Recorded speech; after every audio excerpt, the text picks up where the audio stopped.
Well, good morning, people. Welcome to my channel. I'm Joe, waking up here along the Cow Pasture River after a wonderful ride yesterday, about 140 miles up through the Appalachian Mountains of Virginia. If you missed that video, go back and check it out. Mark and Wanda, fellow adventure riders who just reached out and offered me their property to spend the night having some coffee. Then we're going to get rolling again. Well, we're out and rolling. A little bit of beautiful tarmac to start the day off. Looking forward to what we see today. We're rolling down the road looking for some dirt. Glad you're along with me this morning. Let's have some fun. In this video, I'm going to continue my theme of the first video, and that is evaluating this WR250 as a light adventure bike. In the first video, I went over the modifications that I've done to this bike, but most importantly, I picked up the bike from Go Race Suspension in Blacksburg, Virginia, and I'm riding it northbound back to my home with a full riding gear and camping gear. The suspension front and rear has been completely revamped, including new springs. I'm anxious to find some tough terrain to really evaluate that, and that's what we're looking for today as we ride through the beautiful countryside of Virginia.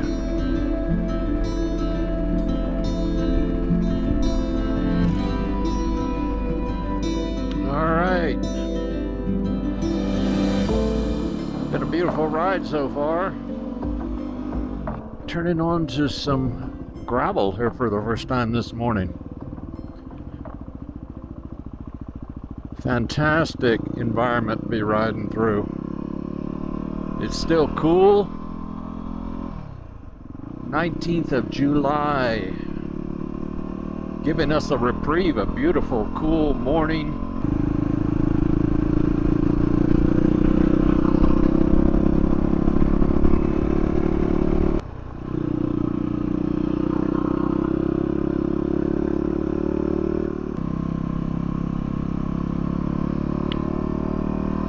No snow removal beyond this point. Well, don't think we have to worry about that. Whenever I'm out on these kind of roads, I'm always keeping an eye out for potential camping spot. And I want to check this out. Might be one.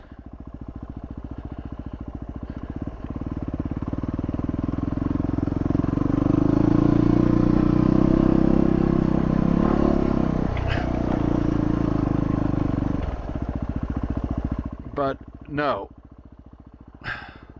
not really.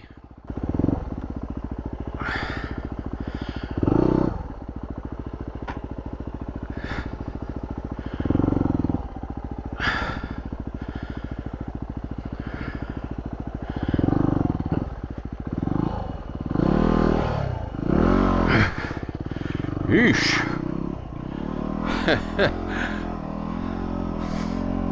Well, that was more work than I intended.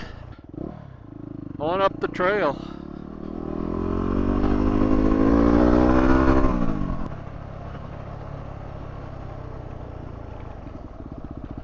Well, that might have been a camp spot. Don't need one, just looking. Put it away for future reference.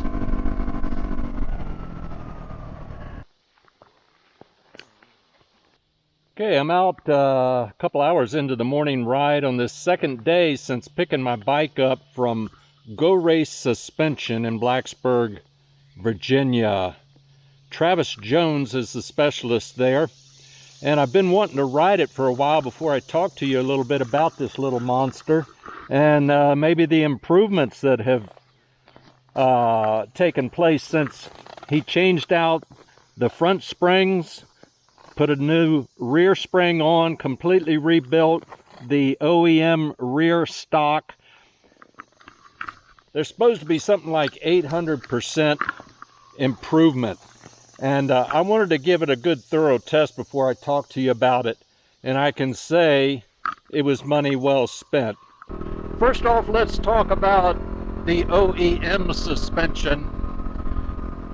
For the price point and the age when this bike came out, it was light years ahead of a typical dual sport that you might purchase.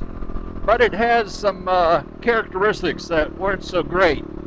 Although it's adjustable, compression and rebound front and rear, I was kind of limited in what it could do for you. And I found that it was pretty harsh. Stuttering on watery washboard and over rocks, it would want to jump out of your hands in the front, and it had a particularly kind of dangerous aspect on the rebound in the rear, in that it would rebound so violently that it would buck you in the rear end and possibly even throw you up over the handlebars, which has happened. So that was not good, and overall it was kind of a harsh ride no matter how I adjusted the suspension.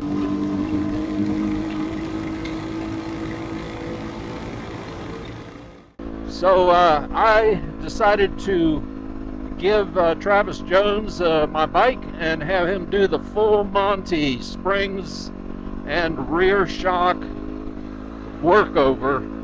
And into my second day of trail riding now, I can say it was well worth it. I'm headed up a kind of a rough section here right now, and overall I would just describe it as being planted. I used to feel in corners like that the bike was going to skip out from under me, and that was not the result of tires.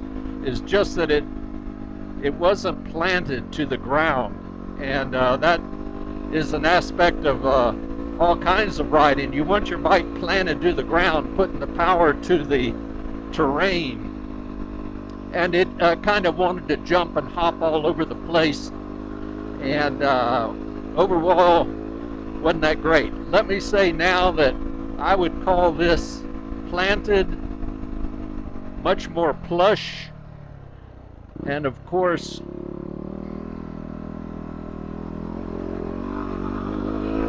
that contributes to you being confident. Wow, look at this scenery here.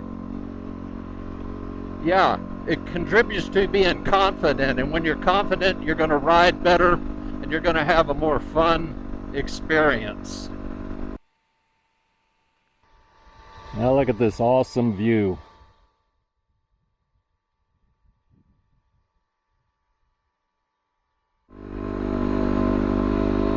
So Travis takes the weight statistics that I tell him, the type of riding I want to do, my weight with gear, and typically what I might carry on an adventure camping trip, and he works that all into the spring selection and the setup, and I have 100% been enjoying this ride compared to previous experiences on this bike. And you know, it's not all that cheap, but I think for what you get, it's well worth it. If you invest in a used WR250, since they're not making them anymore, it's a little monster, and with a few upgrades you spend another $1,500–1,800 maybe in springs and suspension and have it gone over. It turns it into a little mini enduro racer that you can really enjoy owning. You don't need to go spend $10,000 and then another $2,000 or $3,000 on upgrades on that on a KTM or something like that. You know, they have their place. They've got this super responsive high performance engines, but the reliability that's well known on these WRs, which are taken around the world on trips, tens of thousands of miles of performance without a lot of trouble, and of course you've got the dealer network and parts availabilities. So I'm real happy. You know, why should I try to spend a whole bunch of money when I'm trying to go lighter? That was my objective in buying this bike to begin with, but I wasn't very happy with riding it. So more comfortable seat concepts, seat. I upgrading the suspension now, and I think this bike is ready to serve me certainly all summer. I'm going to be taking it out into Utah and Colorado. At least that's my plan. So stick with future videos, subscribe, and keep up with what we're up to with this little monster. So this is a portion of the Mid-Atlantic Backcountry Discovery Route, Section 3, I believe, and it's a expert section called Height Hollow Road. It's a 2-track. Not really that difficult, maybe if you're a newbie on a big bike, but it's spicy.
Been riding 2.5 hours this morning, and this is the first service station or any kind of service that I've come to. Let's see if I can make a call home here.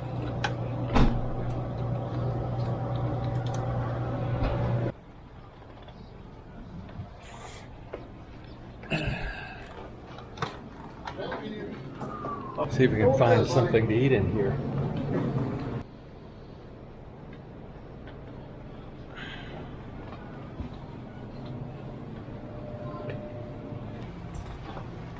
Whoa.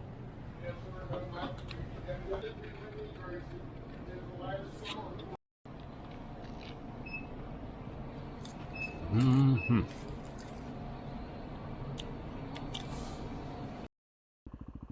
Bacon, cheese, and egg sandwich.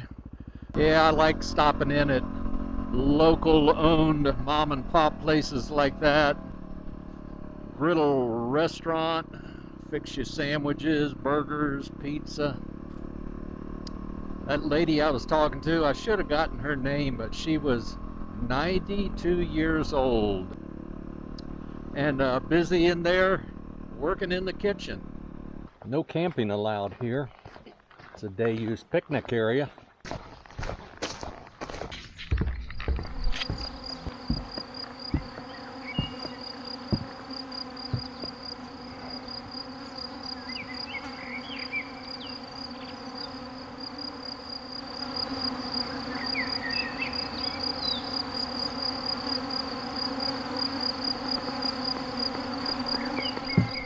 A beautiful, serene spot. Nice to be here on a weekday. Nobody else here but me.